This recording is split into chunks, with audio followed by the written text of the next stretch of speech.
Welcome to Samba Samba. Enjoy the video. You begin by confirming the essentials. Make sure your Macbook is online and another app loads pages. Once done, open Safari and clear the cache so stale data stops blocking requests. Go to Preferences, Privacy, Manage Website Data, and remove all. Then turn off any VPN or proxy because those often reroute traffic and cause errors. Restart your MacBook. Reboots flush network stacks, so give the system a minute to re-establish a clean connection before testing Safari again. Once basic resets are done, dig into Settings and Name Resolution. You should disable Safari extensions temporarily because one bad extension can block pages. Go to Preferences and turn them off.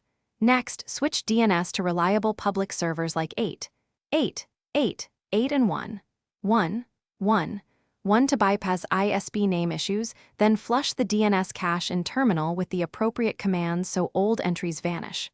After that, relaunch Safari and try the page again to see whether domain lookup was the culprit. To finish, eliminate profile or system-level causes by removing Safari history and website data, or logging into a fresh Mac OS user account so you test with default settings. Make sure Mac OS and Safari are fully updated because patches fix network bugs. If the issue persists, boot into safe mode to see if startup items interfere, and as a last fallback, use recovery to run diagnostics. If nothing works, note the one key troubleshooting tip. Safe mode isolates extensions and launch agents, revealing whether software conflicts are blocking pages. Thanks for watching. Consider subscribing if we helped you.